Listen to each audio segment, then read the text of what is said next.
and welcome to today's webinar, MBA Admissions and Careers in Asia in a COVID-19 World.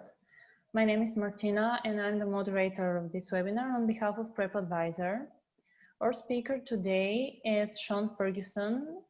He is currently an Associate Dean at Asia School of Business in Malaysia. Asia School of Business is a collaboration between the MIT Sloan School of Management and the Central Bank of Malaysia. Dr. Sean Ferguson is responsible for growing the student body, accreditation, career development, employer relations, and alumni affairs.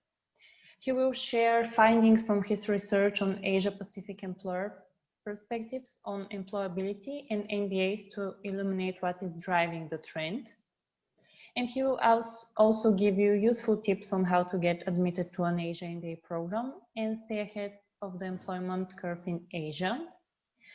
You will be able to send your questions during the entire webinar by typing them in the Q&A box throughout the whole session. And he will take time to give you an answer at the end of this session. You will have also you can book your individual meeting with Sean Ferguson. And at the end of this webinar, he will take time to give you answers to your questions. You have to log in Advent Connect platform with your phone number as a password and your email address. If you do not remember your password, you can always require for a new one by typing the Forgot Password button. And you will see your meeting there in the box. First, let's check the sound before we start with the presentation. Could you please write in the chat box which country are you joining us from?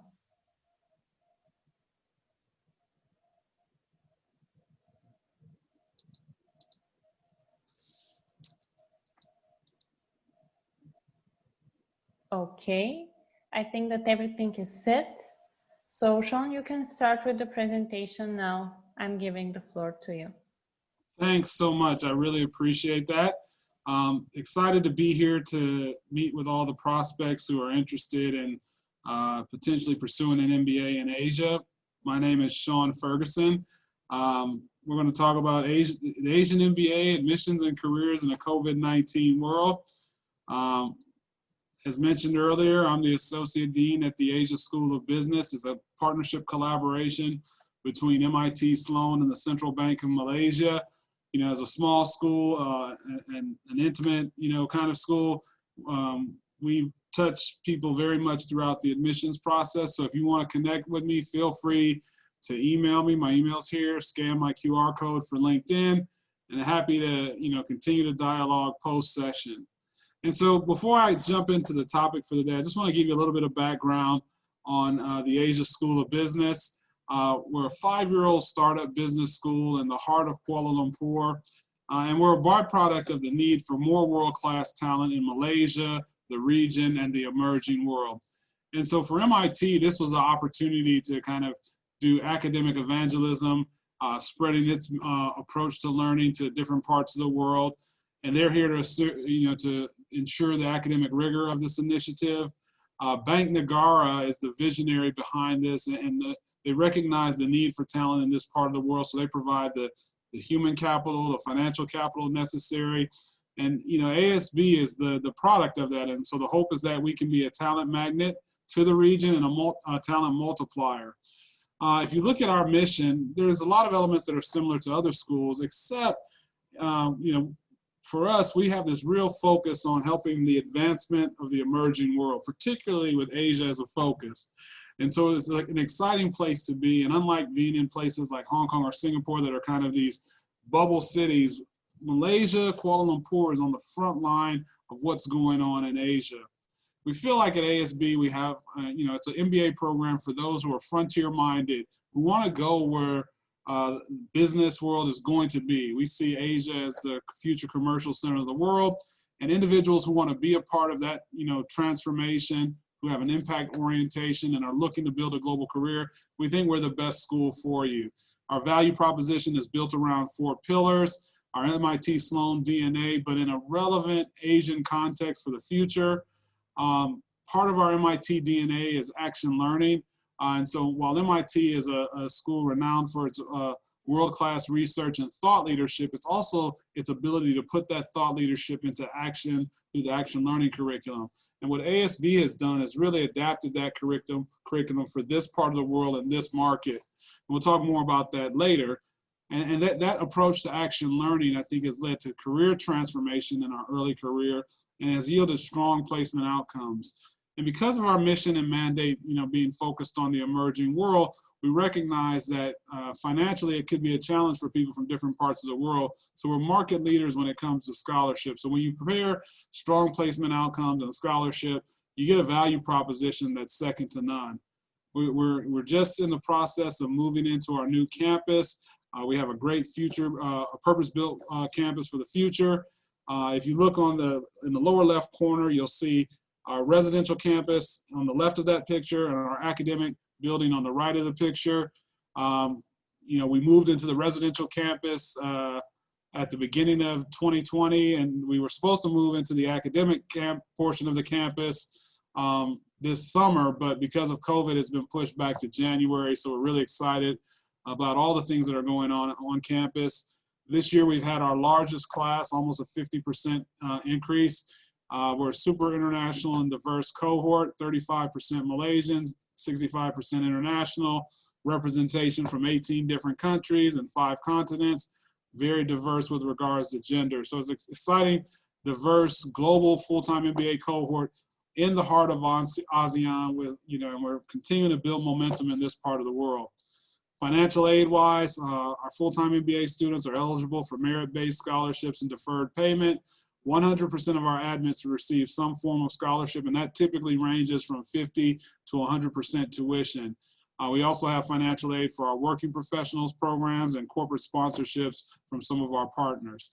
And so that's it for ASB. Really want to dig into the crux of this presentation. Is an MBA from an Asian school worth it? And so, there's a lot of, in the popular press, I've been in this business for the last 15 years. And then before that, I had gotten an MBA, and there's always been, is an MBA worth it? And people are, as the costs have continued to rise over the last 20 or so years, people are assessing the benefit. Will people get ahead? And, the answer to that question is, it depends, right? The school and the experience matters. And a lot of my research and focus is really kind of figured out what are the drivers for what business schools, the kind of value that business schools drive. And so one of the things that you see is that the scarcity of talent and the high performance drive the premium of top MBA graduates. And so this slide right here takes a look at the annual salary increases of MBAs, whether it's from working professional programs or full-time MBA programs. And they give you a little bit of an insight of what's going on here in Asia. If you look in the working professional realm, this chart shows Asia, the developing Asia, Asia, advanced Asia, USA, Europe. And what you'll see is that the developing and emerging Asia is consistently leading when it comes to salary increases, annual salary increase percentage after graduation. The rate of progression for working professionals and full-time MBA students are off the charts. MBAs in Asia have a faster career progression, and I'll show you some more slides later. But it's really, there's a lack of talent in this part of the world. And whenever you see salary growth rates kind of above 3%, that's a great indicator of a lack of supply when it comes to talent. Now, these charts look at it, give you like a 20-year view of, MBA performance, over the last 20 years. And it compares the USA to international business schools, which are mostly European, and then Asia. If you look from 1999 in the chart on the left, to now, Asian MBAs have made a significant uplift in salary 3 years after graduation. And so now they're on par with the top business schools in the world. Also, when you look at the salary increases, 3 years after graduation, The MBA, Asian MBAs outperform the US by 27.2%, and they outperform international business schools, mainly Europeans, by 42%. And we think this is going to continue to go. There's a post-COVID-19 consumer sentiment survey that McKinsey does, and the optimism in this part of the world is second to none.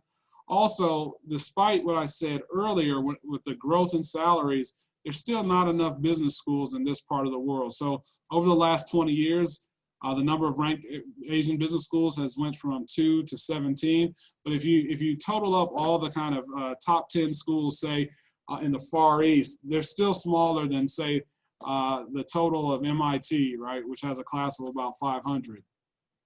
And so there's a lot of opportunity here for MBA graduates. And we see this when we look at EMBA data as well. And so if you see the salary trend for Asian EMBAs, they surpass the US and the rest of the world substantially. And they're by far the highest in the world. Similar reasons are driving this. There's just a demand for talent. And what's the market forces that are driving it for EMBAs is the fact that you know, a lot of companies' strategic growth agenda is really focused on Asia. And again, similarly, they outperform America and international MBAs. And we think these trends are going to continue to be resilient. If you look at, this data comes from the McKinsey survey that I talked about earlier, looks at consumer sentiment, and then also there's a component of the survey that looks at executive sentiment. And emerging Asian consumers and executives are most optimistic for a post-COVID-19 world, or a COVID-19 world, because it's not clear when COVID is going to abate, right? And so when we look at the consumer sentiment, McKinsey surveyed consumers in different parts of the world, and they basically grouped them into pessimistic, optimistic, and kind of in the middle categories. And so what we did with that data is kind of created an optimistic, pessimistic ratio. And when you see 8.7 for China, what that means is that 8.7, for every one pessimistic person in China, there's 8.7 optimistic people in China. And in Indonesia, it's 5.0, India is 4.6. And so you really see emerging Asia, you know, feeling the best about what the consumer future looks like. You compare that to, you know, advanced Asia and developed Europe, and you see if the ratio is below 1, that means there's more pessimism than optimism amongst the consumers. And this is important because consumer sentiment is really what's going to drive macroeconomic demand in the respective parts of the world. And as you can see, emerging Asia is dominating on that. But it's not just the consumers, it's also the corporate executives, right? And so the chart on the bottom looks at the 6-month outlook. This was taken in July, and it looks at how consumers how executives are viewing the next 6 months, right? And as you can see, India, China, APAC is looking very, very strong. And that APAC number, I think if you stripped out like the developing APAC, right? So if you took out, if you took out the advanced APAC, say like Korea, Japan, Australia, that number and that change in outlook would look even more positive there. The other thing that we're seeing is that COVID-19 is accelerating Asia trends. Hot sectors like health, tech, health, life sciences continue to go strong despite COVID. And so the outlook for this part of the world is really, really going well. To give some personal context of what we're seeing at the Asia School of Business, it wasn't until maybe the June timeframe when we could really feel the slowdown from a job perspective happening here. And it wasn't because companies in Asia didn't want to hire. What we had was the slowdown effect of the reality hitting in the US. And because the US is the preponderance of Fortune 500 companies are in the US, they were instituting global hiring freezes that were cascading down to Asia. And so now as things kind of settle down a little bit more, and then the Asian headquarters can, you know, make the case for continue to pursue their agenda, we feel like things are going to continue to progress in a positive direction out here. Now, so why are MBAs ideally suited for what Asia Pacific needs? There's a myriad of different factors that makes it really exciting for MBAs who come out to this part of the world. As I mentioned earlier, I've been in management education for about 15 years, half that time in the US. half that time here in Asia. And everything is just a little bit more exciting and interesting here. What we're seeing is, everyone's speculating that Asia is going to be the future of the global economy. And that's not as much the case. It's will it fulfill its potential or meet the expectation that the world has for it? The economic gap between the G7 and the rest of the world continues to close, especially with Asia emerging. China continues to develop. The domestic economy gets stronger. It becomes more service-oriented, and it's moving up the value chain. And what that's doing, though, is creating opportunities for ASEAN to pick up the slack as China migrates up the value-add chain. The other thing is that there's a huge talent deficit in the region that is needed to help continue to, kind of power and fuel that growth. And so, Korn Ferry did a survey in 2008 about the talent crunch. And this talent crunch talked about the lack of supply that they were predicting for 2030 through 2030 and beyond. And for high skill workers. And when they said high skill, that was really about people who could innovate, create, manage, and apply. And so there's different levels of talent deficits, but the common theme is that there's a deficit almost all across the region. Japan and Indonesia has an acute talent deficit. There's still a significant talent deficit from China. And then there are deficits in Australia, Malaysia, Singapore. And what you see is not just developing or advanced economies, it's all across the region. The big factors that are driving this are, the aging workforce in a lot of the developing world, the social engineering from the one-child policy in China, but then there's not enough skills in the workforce. So while a lot of countries in this part of the world have done a great job in putting in, K through 12 initiatives, it takes generations for those kind of initiatives to really harvest the talent. And so in Southeast Asia in particular, there's a great need for talent here that I think is kind of unrivaled in the region. And a point as well about Southeast Asia that I think makes it appealing is that unlike the China sphere, where there's kind of a lot of homogeneity in Northeast Asia, Southeast Asia is kind of a mosaic of different cultures. And so I think it's more conducive to expats in this part of the world. When you layer in the aging on top of the Industrial Revolution 4.0, with smart factory, autonomous systems, Internet of Things, machine learning, what you're going to require is a different skill set, right? So it's not going to be just about technical skills going forward. We're going to need super versatile people who can design and contribute and interact with the high-tech tools of the day. And so it's, this is a huge factor in what's driving change here. The other thing that's going on is that the average job tenure of jobs is shrinking because of the growth opportunities. When you compare, like in Asia, one of the things, having been in this business for a long time, when I compared with my American students or my European students, the rates of promotion and things of that nature, and rates of promotion are pretty, they're comparable to the job tenure role. What you see is, my experience has been, so in 5 years after graduating from an MBA, say in Europe or the United States, a person may get 1 to 2 promotions in Europe or the United States or North America. But in Asia or the developing world, maybe in that same 5-year period, they get 2 to 3 promotions, right? And so, and this is what, as the middle class emerges, it creates these opportunities for folks. Also now on the other side is that with the acceleration of technology, which has only been hastened in this kind of COVID-19 world, the half-life of a learned skill is continuing to decline. And in this Deloitte study, they were saying the half-life of a learned skill is 5 years. And for things that are more technical, say like programming, the half-life is as low as 18 months. So with this kind of rapid change, this is what's created the demand for the general skill set in Asia. There's too much uncertainty in today's business environment. And so, even though companies mostly hire discipline skill in the early stage of the careers, when they move you to the next assignment, it's really your generalist skills that have helped you get to that next stage. Also, because of the dynamic nature of the environment, the ideological reliance on a single perspective is really detrimental to one's ability to successfully navigate a poorly defined situations or vague situations.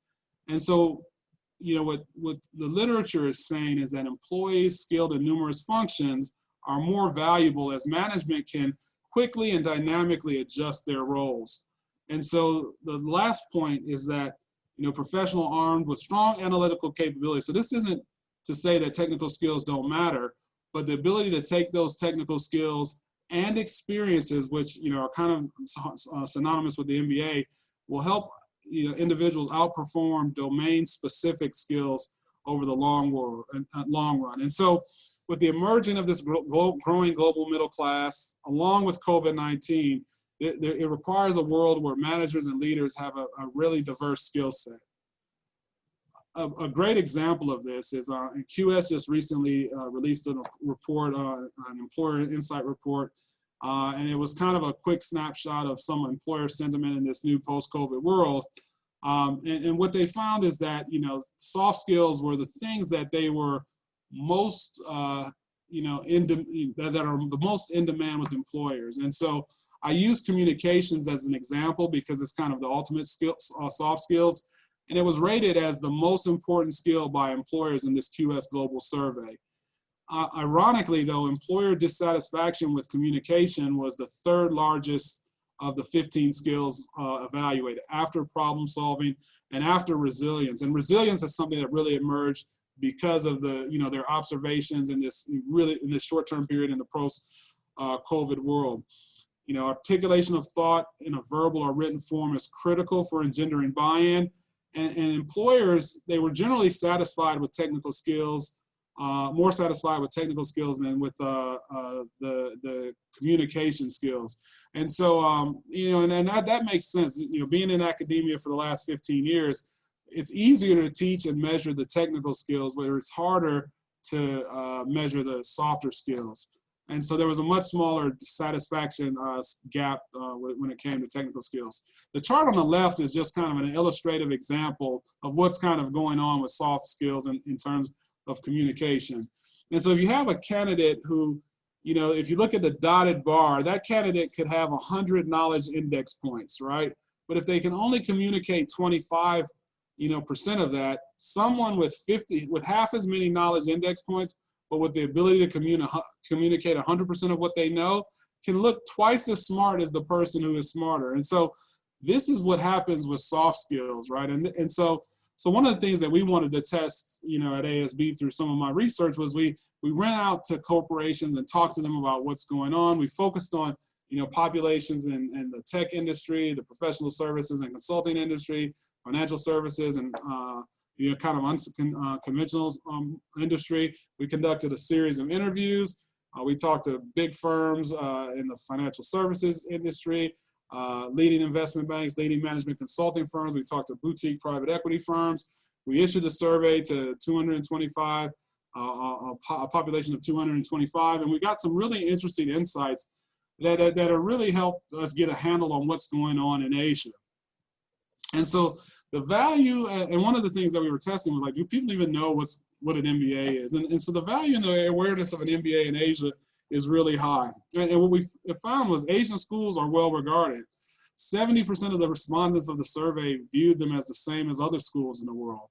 Some thought they were better than other schools, 10%. Some thought they were worse. So net, Asian schools are on par with the rest of the world.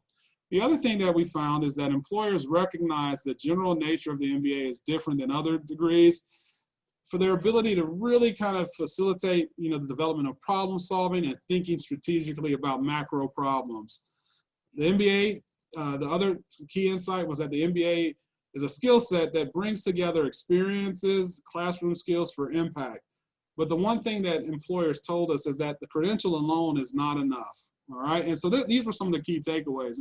And so when we continued on with the conversation and digging in through the surveys and the interview information, what we found was that soft skills were definitely the distinguishing features. And the similarities with this study and the results of the results of the QS survey are striking. So in the age of automation, the generalist skills are more valuable. So the maturity of the MBA is important. In this part of the world, maturity, presence really matters as far as being able to, push initiatives through. The ability to problem solve and think critically was key. Communicating and storytelling was key. This is a big problem in this part of the world. The hierarchical nature of Asia sometimes doesn't allow for people to feel comfortable in telling stories and kind of being bold and dynamic with communication, thinking strategically, being client-centric, and then ambition. I was surprised by this one. I was expecting this to be a negative for MBAs, but this is one of the things that companies liked about MBAs because of the aspiration. They see the opportunity in this part of the world and they want to capture it. Now, compared to the US, MBAs are seen a little bit differently. So MBAs in this part of the world are seen as client-centric creators and problem solvers, really geared to the growth agenda. And so in the US, right, MBAs are used in all aspects of the company, front office, back office, growth problems, cost problems, that kind of thing. But here in Asia, they're used for this very specific kind of super challenges. And so, you know, for those of you guys who may be familiar with the American military, US MBA programs and MBAs in the US are kind of Army Rangers. They're kind of more large-scale special forces, whereas Navy SEALs are very specialized for your biggest problems and such. And so that's kind of how I think about them in this part of the world. The challenge, though, that we have in Asia is that Asia doesn't necessarily know in all places that they need these skills, right? You know, one of the problems that we have in this part of the world is that the Asian hiring process is really slanted towards domain expertise. And so there's a little bit of a disconnect as far as what, you know, some employers are like, well, we don't care about the MBA, but when you look at the salary data, it's clear they're rewarding the MBA. And there's this real focus on prior industry, prior experience, but there's not this kind of strategic view of how to use this talent. And so for us, one of the things that we've tried to do is really come up with a response to the market. And I'm using ASB as kind of a canvas to kind of talk about, you know, what's going on in the world, not necessarily for promotional purposes. And so what we've tried to do is really take what we call smart and sharp skills to better serve the market here. And so smart and sharp skills are our kind of vernacular for hard and soft skills. You know, so hard and soft skills were coined by the US Army in 1972. We thought it needed a do-over because nobody wants to be known as soft and hard, right? You know, how about smart and sharp? And so this gives it a little bit more credibility. And what we see sharp skills as is, and this is, you know, this relates to the generalist skills and the technical skills that we talked about earlier. Sharp skills are the finance, the accounting, economics, operations, marketing, data modeling, statistics. These are the knowledge and skill foundations that you need to get things done. But smart skills, your leadership, communications, the managing ambiguity, the global and growth mindset, this is what facilitates getting things done. And when I talked about the generalist earlier, these are the skills what people get promoted for, right? And get to their next assignment for. Because, you know, especially now with the half-life of a learned skill shrinking, the smart skills are the ones that, and the more human-oriented skills are more enduring. And so, well, one of the things that we also focus on is action learning, because in action learning, the approach to that is we're teaching you how to learn so that you can learn to do and problem solve. And if you think about this, this is not a new concept, right? But we kind of get away from it relatively quick in learner development. I have this example with my son, you know, when he was in first grade or second grade, you know, we go talk to the teacher and she's like, we're teaching him how to learn. We're teaching him how to read so that he can read to learn, right? And it's the same kind of concept here. We're teaching you how to learn so that you can learn to problem solve and make impact. And that's what action learning and experiential learning is all about. And we do this in our curriculum across multiple geographies, 26 countries. We've had 150 hosts across many different industries, 70% repeat hosts. We think this is a way to build a more future-proof and enduring skill set in a post-COVID world. And compared to most schools, our program is a 2-year program. We deliver this, you know, every semester you spend 4 weeks on site. So when you look at this schematic here, the pink is when you're on site with a corporate partner, the gray is when you're in classes. So you look at fall one, you take some classes, maybe it's ops management, you go on site with the corporate partner, you come back, you take some classes, you go on site, you do the work, take some classes, come back, take some classes, go on site, wrap up the project, present to the client. And we do this over and over. And this has kind of an amplification effect on your problem solving and learning ability, right? And so, you know, our fundamental belief is that by 2025, there'll be 10 times the amount of data in the world today, and we can't prepare today's MBA students based only on knowledge transfer. And so this experiential learning, we think, is what's going to really help create more versatile journalists that this part of the world really needs. So why does action learning work, right? And so we feel like we do it the best, but I think, you know, for any of you guys who are looking at business schools, I think making sure that there's this applied learning component of it is going to be really critical to position you for success. For us, you know, we think, you know, in a post-COVID world or a COVID world is only going to accelerate the need for generalists because we don't even know what the problems are.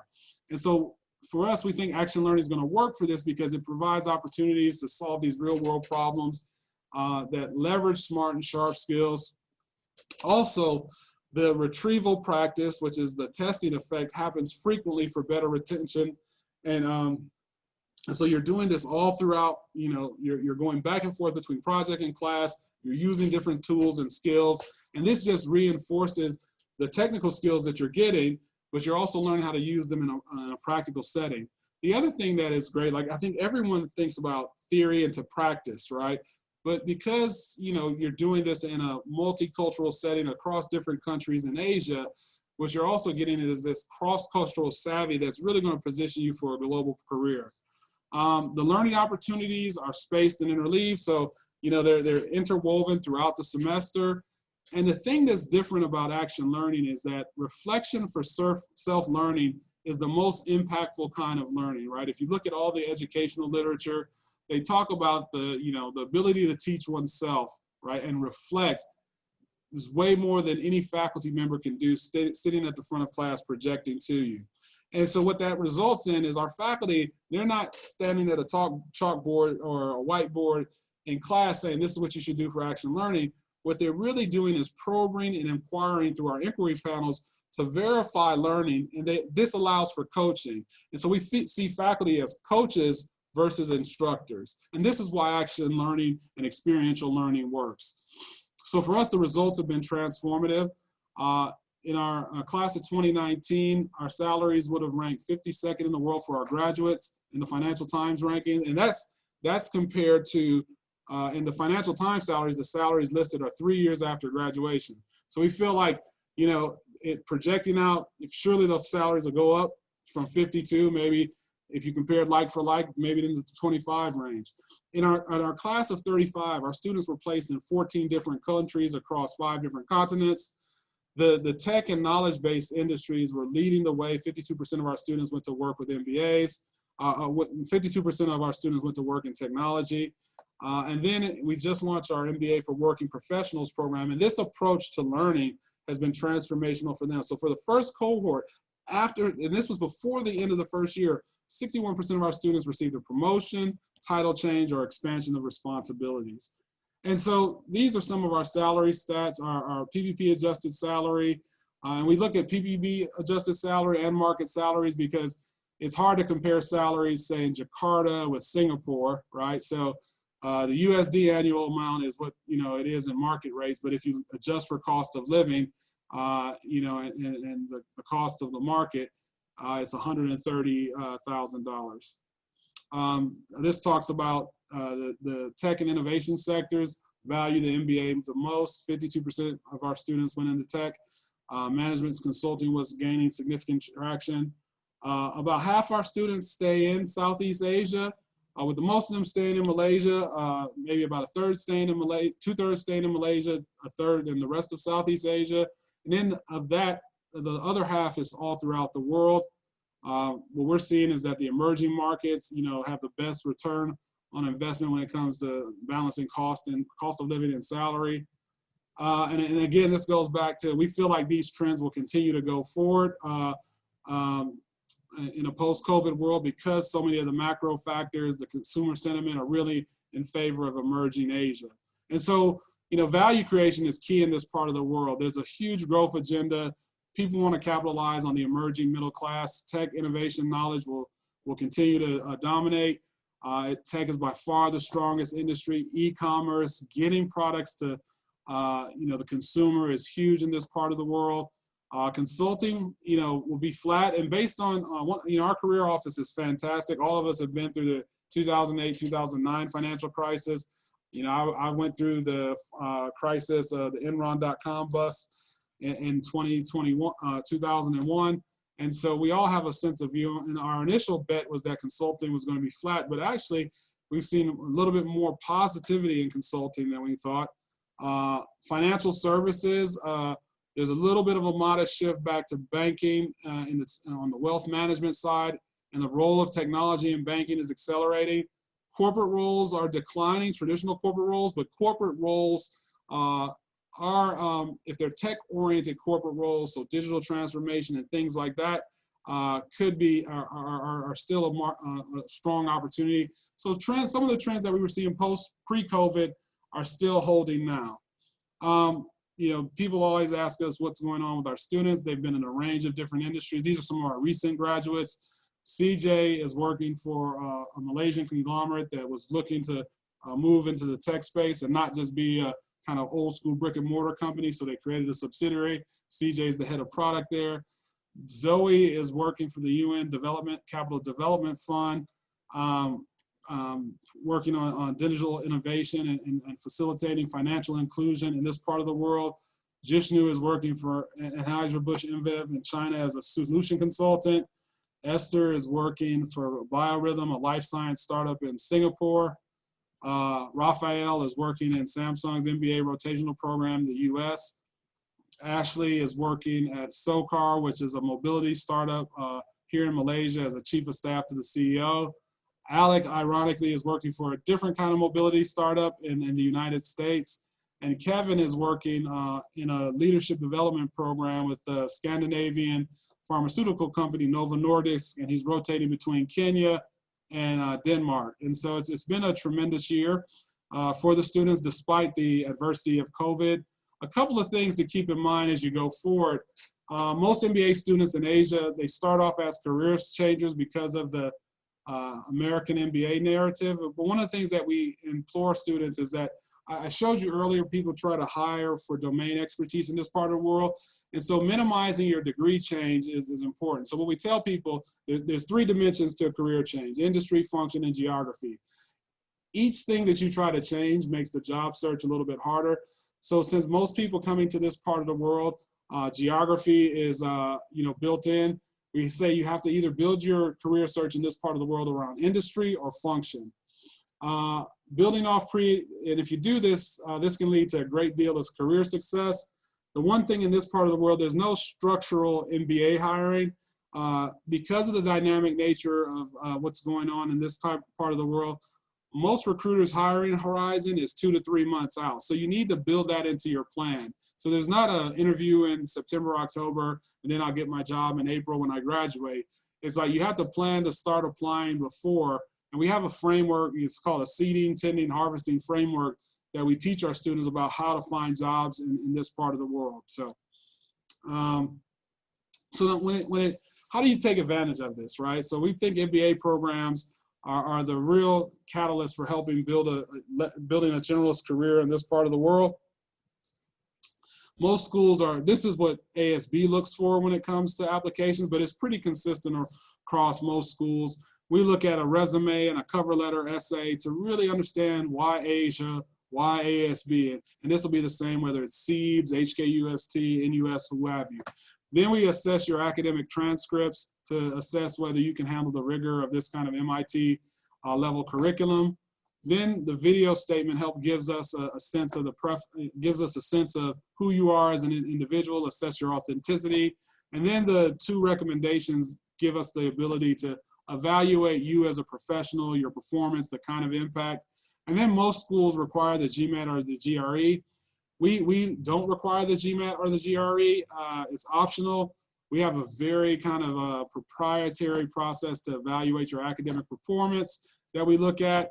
And then if we feel like you don't have enough of the academic evidence that we need to feel comfortable about you in our curriculum, we have this summer online quantitative course that's not too bad, but it helps us give enough sense of how we can help you and make sure you're successful here in the program. Now, for some broader admissions trends in Asia, I think some things that people need to think is, I want to give some tips on how you should think about this search more broadly. So first, understanding scarce versus surplus application markets. And what do we mean by that? So if there's a particular profile in the market that's highly prevalent, you know, it's hard for individuals to stand out, right? But if you're scarce, it's easier for you to stand out. And so the global MBA market is dominated by American, Chinese, and Indian applicants. So the lion's share of American applicants go to school in America, right? Americans think America is the only place on earth. I know this because I'm an American. But like Indian and Chinese markets, they go everywhere, right? But you know, for a lot of the international schools, diversity is key. And this is important because if you look at all the top rankings, globalization is a fundamental piece, internationalization is a fundamental piece of that. So schools have to have a significant component of international students in there. And so there's only so much, you know, space for Indian and Chinese students, right? They still, at all the schools, Indian and Chinese students are the most significant portion of the applicant pool. But at the same time, most schools want to have a balanced and diverse class. And so, so diversity is key. So, you know, for say if you're an Italian, most schools may get 1 to 5 applications for an Italian. So maybe your chances are a little bit better there and you can stand out and be differentiated and distinguish yourself amongst that audience. Also, if you are Indian or Chinese, right, not being the common profile. And so one of the things that, you know, sometimes I think mistakes that schools make is that they just do, because the Indian and Chinese market is so massive, right, they just do a hard filter at 700 GMAT or something like that. And so if you're below that 700, I think there's still opportunity for you, but you have to figure out a way to get on people's radar. The other thing is applying earlier is key for visa processing and arrival. This has never been more true now in this COVID world because of, you know, the processing time related to visas, because of the borders being closed. It's a much more complicated process. And so I would encourage everyone to apply as early as they can, as long as you can put together your best application. And then there's a lot of uncertainty on the horizon, so you have to be flexible. As you've seen across the world, digital delivery is becoming much more prominent. And, you know, as we went through the admission cycle last year for the later rounds, people were like, well, I don't want to do something digital. And today I was just in a conference, a GMAT conference for Asia Pacific, and actually the results, and we've experienced this at ASB as well, the results of teaching effectiveness are actually better in the digital kind of blended hybrid classrooms than they were in the traditional format. And so while people say, I don't want to do things digitally, some of the outcomes are actually turning out to be better. And then the last thing is you put together an application. Application continuity is key. So we want to know why your story, why you want to come to Asia, because it's not as linear a process in Asia from a career standpoint. And so we have to see some level of resilience, and having a great cogent story for why you want to be in this part of the world gives us a great sense of comfort that you can manage the kind of non-linear nature of the process out here in Asia. And so, so for us, I just wanted to throw out a few dates. Our application deadlines are as follows. Our first one is October 29th. We have a few events. If you'd like to schedule a call with me, I'm happy to discuss your case in particular. For those of you guys who weren't here earlier, I'm going to drop my LinkedIn. I'm going to drop my LinkedIn in the chat so you can connect with us. You can also schedule a call with our broader admissions team. I have Vivian in here as well. We also have a session on central bank balance sheets. This gives us a sense of what's going on in the COVID world and how the banks across the world are going to create fiscal policy and monetary policy that helps kind of manage through these COVID times. And if you want to know more about future events, you can check us out. And with that, we can go to questions. Looks like there's a lot of questions in here. And so yeah.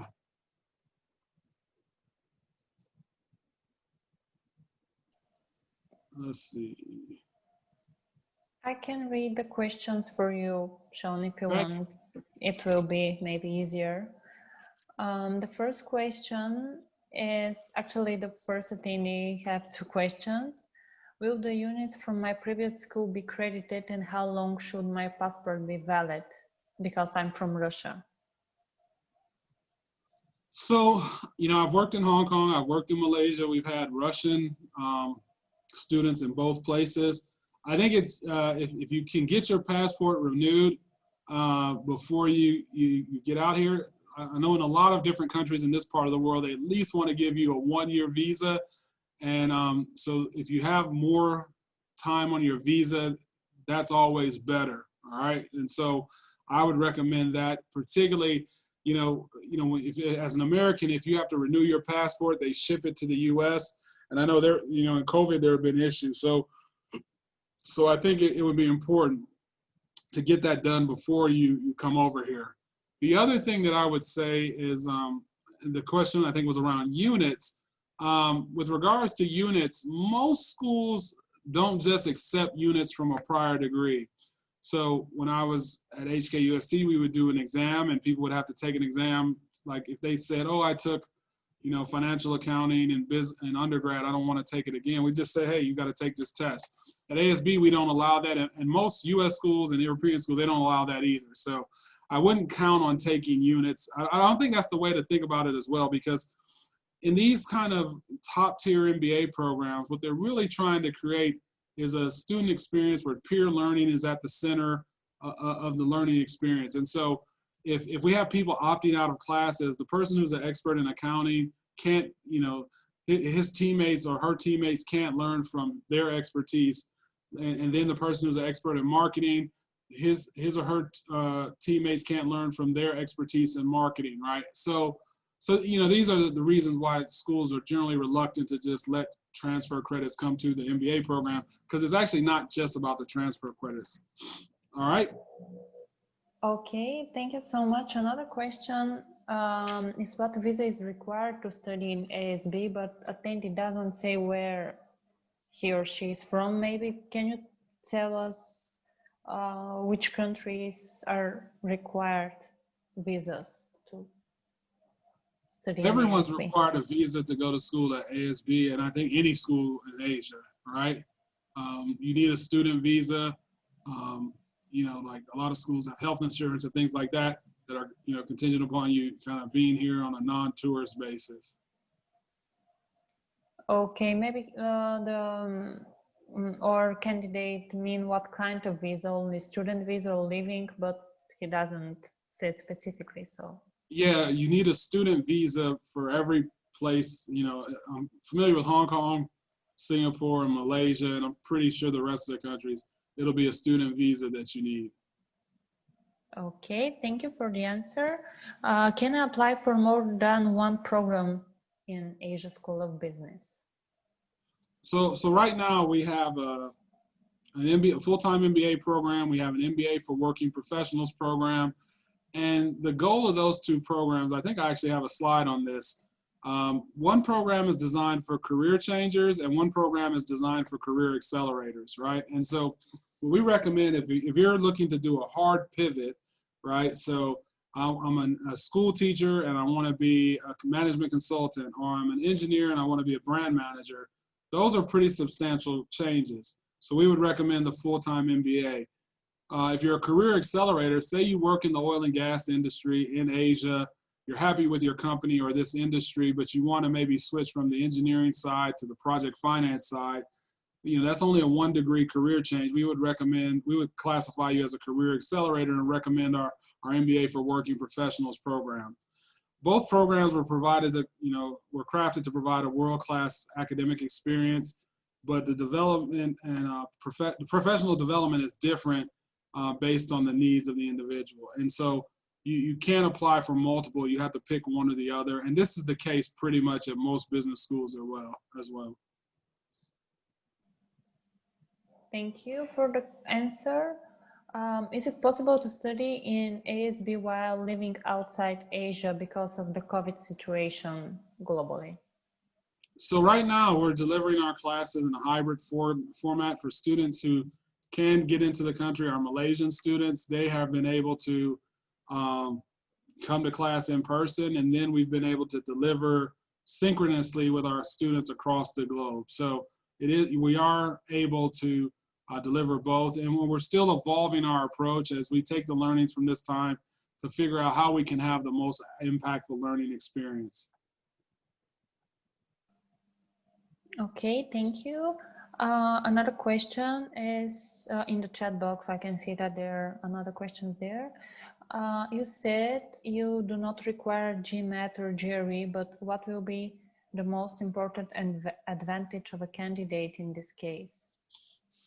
So we look for other markers that and evidence that you can handle the quantitative rigor of the program. As you can imagine, a school with MIT Sloan DNA is probably going to be pretty quantitative in nature. And so we look for things like whether you've taken calculus or quantitative courses before, maybe you were a data analyst or a data engineer in your company.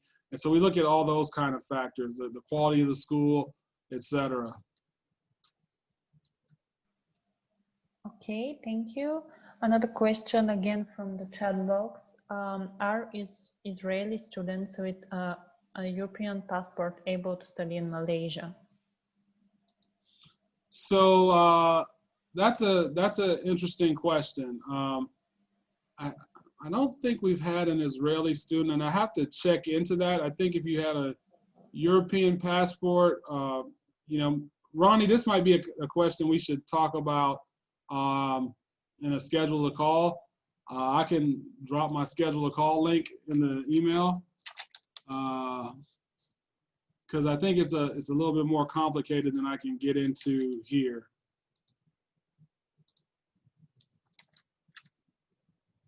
All right. And so we have a lot of people of Jewish heritage who work and have gone to school here, but sometimes there's some complexities in this part of the world related to that. Okay, thank you. What level of working experience do I need to have? And can I transfer between programs in ASB? So our minimum work experience is 2 years, but you know, at the same time, we're looking for impact in the work experience that you have. So you could have worked for 10 years but not been impactful. You could have worked for 2 years and been super impactful, right? And so so I think it just depends, and that's part of the application process, telling that story that articulates that you're kind of frontier-minded, impact-oriented, and you have evidence to kind of demonstrate that. And a lot of that evidence, you know, it comes through how you articulate your application. Okay, thank you for the answer. Is there an internship planned for this program? There is another question. Yeah. So I'll show you the schematic. We do a summer internship. So every year, at the end of the first year, our students go to MIT, and then after MIT, if you look at year one summer on this chart, what you'll see is that that's when they do the summer associate program, which is effectively an internship, you know, as most people would think of it. I would say we provide about 70% of the internships, and then students self-source maybe the other 30%. And you know, we probably have a ton that don't go field that we've kind of sourced on our own. So. Okay, thank you. And one last question I can see here. How big is the class?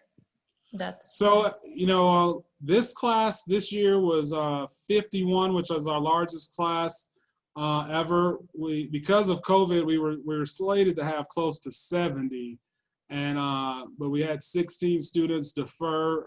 So we're looking at having a bigger class next year, you know, COVID permitting, and so hopefully we can, you know, be able to, you know, onboard all those students who deferred. Our pipeline is looking strong already for this year. So, you know, we have a growth agenda. You know, a big part of my role is helping to scale the business school and, you know, really connect talent with opportunity in this part of the world. Thank you so much for all of the answers. I believe that you have answered all of the questions, actually. That was all of them. On behalf of Prep Advisor team, I would like to thank you for this informative session and for taking your time to answer all of the questions. To those of you whose questions were not answered, you will receive answers via email. And also you will receive a link with the recording of the whole webinar so you can rewatch it. On behalf of PrepAdvisor team, once again, we wish you luck in your academic journey and hope to meet you again soon. Good day. Thank you. Have a nice day to everyone. It's a great opportunity. Looking forward to hearing from you guys. Feel free to reach out and connect with me on LinkedIn. We also have a meetup session afterwards, all right? That's right. Thank you, Sean, once again. Thank you.